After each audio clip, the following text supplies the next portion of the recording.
सो गए दोस्तों, हमारे YouTube चैनल पर आपका स्वागत है।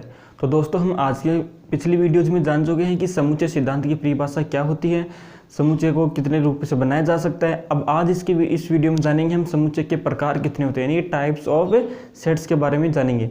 लेकिन आप हमारी वीडियो में आगे बढ़ने से पहले आप हमारे चैनल को सब्सक्राइब कर लीजिए और साथ साथ में बेल आइकन को प्रेस कीजिए ताकि ऐसी एजुकेशनल वीडियोज आपको इस चैनल पर मिलती रहे। तो चलिए दोस्तों, बिना समय गए वीडियो स्टार्ट करते हैं। तो दोस्तों, आज हम पढ़ने जा रहे हैं समुच्चय के प्रकार। समुच्चय के प्रकार यानी कि टाइप्स ऑफ सेट्स।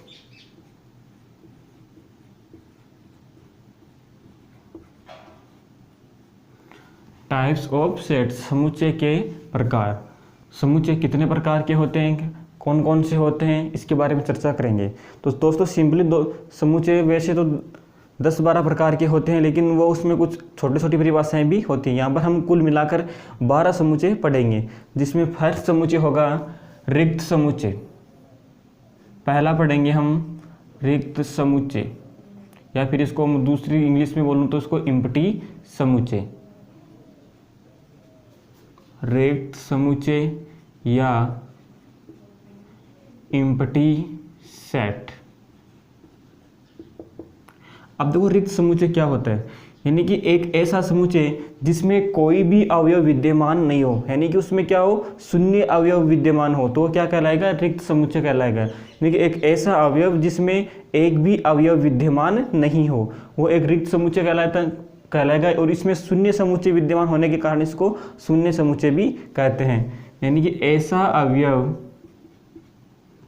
समुच्चय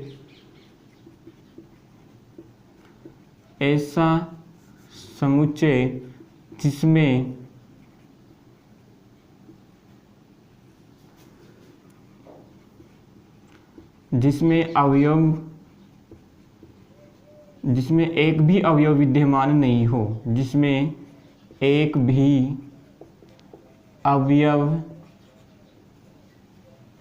विद्यमान नहीं हो, एक भी अवयव विद्यमान नहीं हो, रिक्त समुच्चय कहलाता है।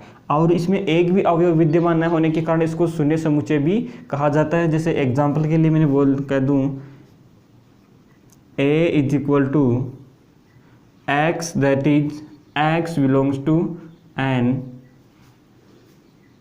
और यहाँ से मैं कंडीशन लगा दूँ 3 greater than x, less than x और लेस देन 4, यानी कि x का मान 3 से बड़ा और 4 से छोटा। तो यहाँ पर कोई एक भी अवयव नहीं है, यानी इसमें अवयव, और जो x का मान आएगा वो किस में है, नेचुरल संख्या n में बिलोंग्स टू करता है। तो यहाँ से ऐसा कोई भी मान नहीं है कि जो इसमें नेचुरल संख्या में पढ़ सके, तो ये क्या कहलाएगा, एक रिक्त समुच्चय कहलाएगा। अब इसी के विपरीत रिक्त समुच्चय की परिभाषा निकालना चाहिए तो वो हो जाएगा ऐसा समुच्चय जिसमें एक कम से कम एक अवयव विद्यमान हो, तो वो क्या कहलाएगा, अरिक्त समुच्चय कहलाएगा। नहीं, इसी का विपरीत हो जाएगा अरिक्त समुच्चय।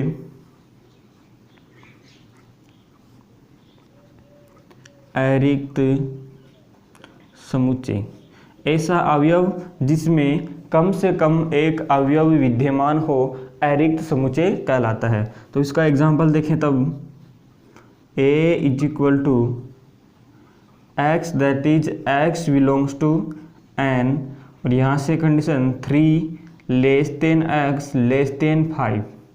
तो यहाँ से इसमें कौन सा अवयव विद्यमान है, 3 से बड़ा और 5 से छोटा, तो उसमें 4 हो जाएगा। यानी कि कम से कम इसमें एक विद्यमान अवयव है, तो ये क्या कहलाएगा, अरिक्त समुच्चय। और जो रिक्त समुच्चय है उसको हम रिप्रेजेंट करते हैं या तो मझले कोष्ठक से या केवल फाई से। ये दो सिंबल हैं इसको रिप्रेजेंट करने के, रिक्त समुच्चय को, इसको इससे प्रदर्शित कर सकते हैं और फाई से भी प्रदर्शित कर सकते हैं। उसके बाद में 2 नंबर पर आता है एकल समुच्चय। एकल समुच्चय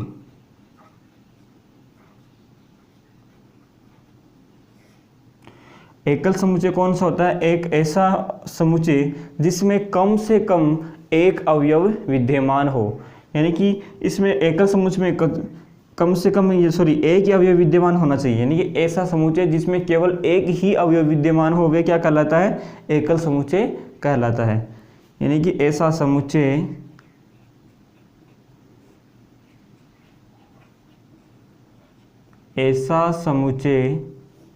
जिसमें केवल एक ही अवयव विद्यमान हो, एक ही अवयव विद्यमान हो, केवल एक ही अवयव विद्यमान हो, वो एकल समुच्चय कहलाता है। उसके बाद में थर्ड नंबर पर आता है परिमित समुच्चय। परिमित समुच्चय, परिमित समुच्चय को हम फाइनाइट सेट्स भी कह सकते हैं। तो परिमित समुच्चय कौन सा होता है, ऐसा समुच्चय जिसमें अवयव की संख्या क्या हो, निश्चित। जैसे मान लो 2, 4, 6 कुछ भी एक कोई ना कोई एक निश्चित या स्टैंडर्ड नंबर अवयव हो, यानी कि इसमें अवयव की संख्या क्या होती है, निश्चित होती है। या फिर दूसरे शब्दों में कहना चाहूँ तो ऐसा अवयव जिसमें अवयव को गिना जा सके वो क्या कहलाएगा, परिमित समुच्चय कहलाएगा। जैसे मान लो मैंने एक ए समुच्चय ले लिया, ए समुच्चय 1, 2, 3, 4, 5 और यहाँ पर मैंने इसको बंद कर दिया, यानी कि अब इस समुच्चय में कुल अवयवों की संख्या हो गई 5। तो इसमें कोई ना कोई निश्चित अवयवों की संख्या है, तो ये क्या कहलाएगा, परिमित समुच्चय। उसके बाद में आता है फोर्थ नंबर पर परिमित संख्या की कार्डिनल संख्या। परिमित संख्या की कार्डिनल संख्या। अब ये कार्डिनल संख्या क्या होती है, ये कार्डिनल संख्या होती है जो परिमित समुच्चय में जितने भी अवयव विद्यमान होते हैं उसकी संख्या होती है।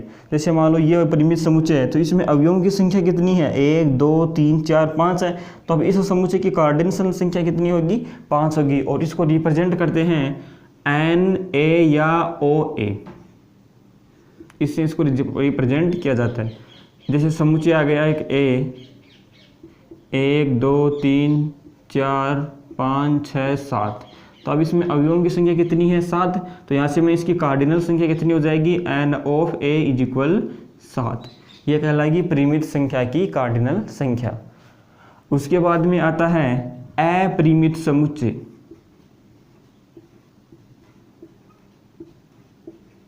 अपरिमित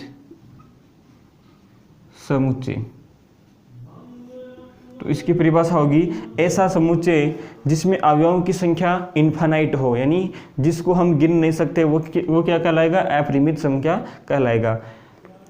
ऐसा समुच्चय जिसमें अवयवों की संख्या अनंत हो या इनफाइनाइट हो तो वो समुच्चय अपरिमित कहलाएगा। या फिर दूसरे शब्दों में कहना चाहूँ तो ऐसा समुच्चय जिसको अवयवों की संख्या को हम गिन नहीं सकते वो अपरिमित समुच्चय कहलाएगा। जैसे एग्जाम्पल के लिए मैंने कह दिया कि 51, एग्जाम्पल इसको ही दे दिया, 51 से बड़े धन पूर्णांकों की संख्या। अब 51 से बड़े धन पूर्णांक बहुत सारे होते हैं, इन्फिनिटिव तक होते हैं, तो ये क्या कहलाएगा, अपरिमित समुच्चय कहलाएगा। यानी 51 से जितने भी बड़े धन पूर्णांक है वो क्या कहलाएगा, अपरिमित समुच्चय कहलाएगा। या फिर दूसरा एग्जाम्पल लेना चाहूँ तो कह सकता हूँ कि किसी समतल पर स्थित बिंदुओं का समुच्चय। जैसे कोई समतल है, इस पर से मैंने एक बिंदु ले दिया, ऐसे अनंत इन्फिनिटिव बिंदु हो सकते हैं, यानी कि इस समतल पर इन्फिनिटिव बिंदु हो सकते हैं। तब ये भी क्या है, इस अपरिमित समुच्चय का उदाहरण है। यानी कि समतल पर स्थित बिंदुओं का समुच्चय, समतल पर स्थित बिंदुओं का समुच्चय, वो भी अपरिमित समुच्चय का उदाहरण है। उसके बाद में आता है समतुल्य समुच्चय। छठवां नंबर पर आता है समतुल्य समुच्चय।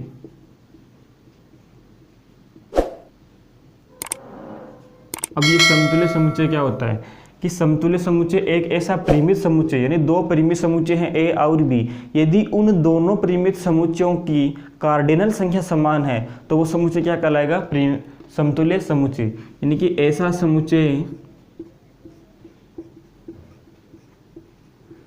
ऐसा परिमित समुच्चय, ऐसे परिमित समुच्चय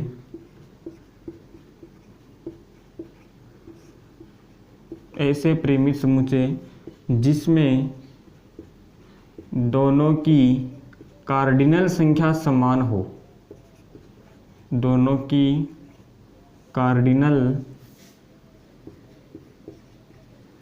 संख्या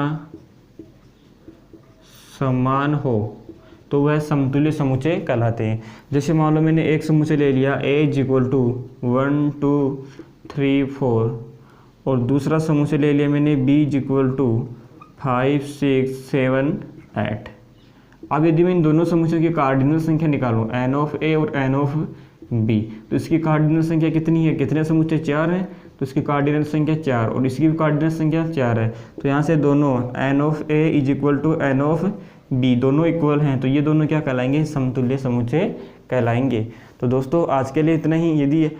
यानी यहाँ से हम 6 समुच्चय के प्रकार पढ़ चुके हैं, ऐसे ही 6 प्रकार और हैं, वो अगली वीडियो में चर्चा करेंगे। आज के लिए इतना ही। यदि आपको हमारी वीडियो पसंद आई तो इसको लाइक कीजिए और साथ साथ में यदि आप हमारे चैनल पर नए हैं तो इसको सब्सक्राइब कर लीजिए और बेल आइकन को प्रेस कीजिए। तब तक आज के लिए इतना ही, फिर मिलेंगे अगली वीडियो।